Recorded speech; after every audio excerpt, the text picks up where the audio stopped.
In mind question করেছেন যে আমি আপনাদের ওখানে এমআরআই করেছি, আমার 5 নাম্বার হাড়ের সমস্যা আছে, থেরাপি নিয়েছি, ব্যায়াম করছি, আর কিছু করা লাগবে কিনা? ধন্যবাদ মঈনুদ্দিন সাহেব, আপনি এমআরআই করেছেন 5 নাম্বার মানে L4-5 এ ডিস্ক প্রলাপসাস, এক্সারসাইজ করছেন, থেরাপি করছেন, আপনি ভালো থাকলে অবশ্যই বলবো যে এটা কন্টিনিউ চালায় যাবেন, আর কিচ্ছু করার দরকার না। এক্সারসাইজটা যদি সঠিকভাবে করে যান এবং আমি বলবো ফিজিক্যাল ফিটনেসটা রাখতে হবে, এই জন্য যেটা সাজেশন করা হয় যে নামাজটা প্রপারলি পড়তে হবে।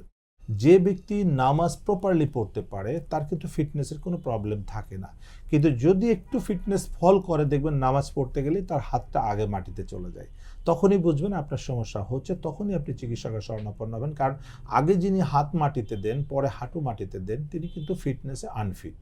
সো এই জিনিসটা কখনোই করবেন না। আর নামাজ পড়ার সময় অবশ্যই আগে হাঁটু মাটিতে দিয়ে নামাজ পড়তে হবে, দেন আপনি ভালো থাকবেন, মাসেল পাওয়ার ভালো থাকবে। সো ভালো করে সঠিকভাবে নামাজ পড়েন এবং ফিজিওথেরাপি করছেন, আর যে আমরা যা শিখিয়ে দিচ্ছি এগুলো মেনে চলেন, সুস্থ থাকবেন, ভালো থাকবেন, বারবার ডাক্তারের কাছে যাওয়ার দরকার হবে না। ধন্যবাদ আপনাকে।